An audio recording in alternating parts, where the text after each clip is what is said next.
चाकू विळ्याचा धाक दाखवून विवाहितेवर सामूहिक अत्याचार. बुलढाणा जिल्ह्यातील मलकापूर तालुक्यातील दुधलगाव शिवारात 19 वर्षीय विवाहितेवर 2 अज्ञात आरोपींनी चाकू आणि विळ्याचा धाक दाखवत पतीसमोरच अत्याचार केल्याची धक्कादायक घटना घडली आहे. आरोपींनी प्रथम मोबाईल आणि रोख रक्कम लुटण्याचा प्रयत्न केला. त्यानंतर पतीला रोखून धरत महिलेवर अत्याचार करून दुचाकीवरून फरार झाले.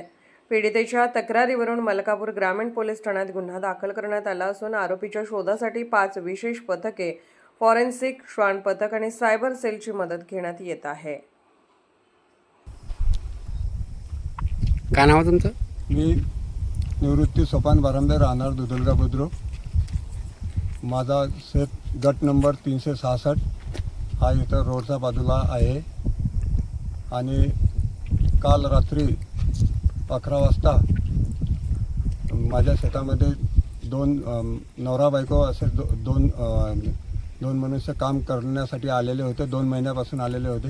ते काम रात्री 11 वाजता 2 अज्ञात व्यक्ती येऊन त्यांनी विळा दाखवून आणि चाकू दाखवून हल्ला केल्यानंतर त्यांच्याजवळ ते 600 रुपये घेतले आणि तुमच्याजवळ चांदी वगैरे आहे का ते पण द्या.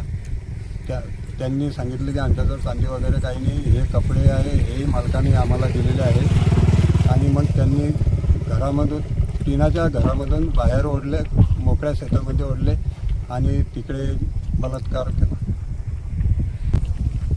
याची मला सकाळी आल्यानंतर त्यांनी जाणीव दिली. त्यानंतर मी त्यांना पोलीस स्टेशनला घेऊन गेलो आणि त्यांनी तक्रार दिलेली आहे मलकापूर ग्रामीण पोलीस स्टेशनला.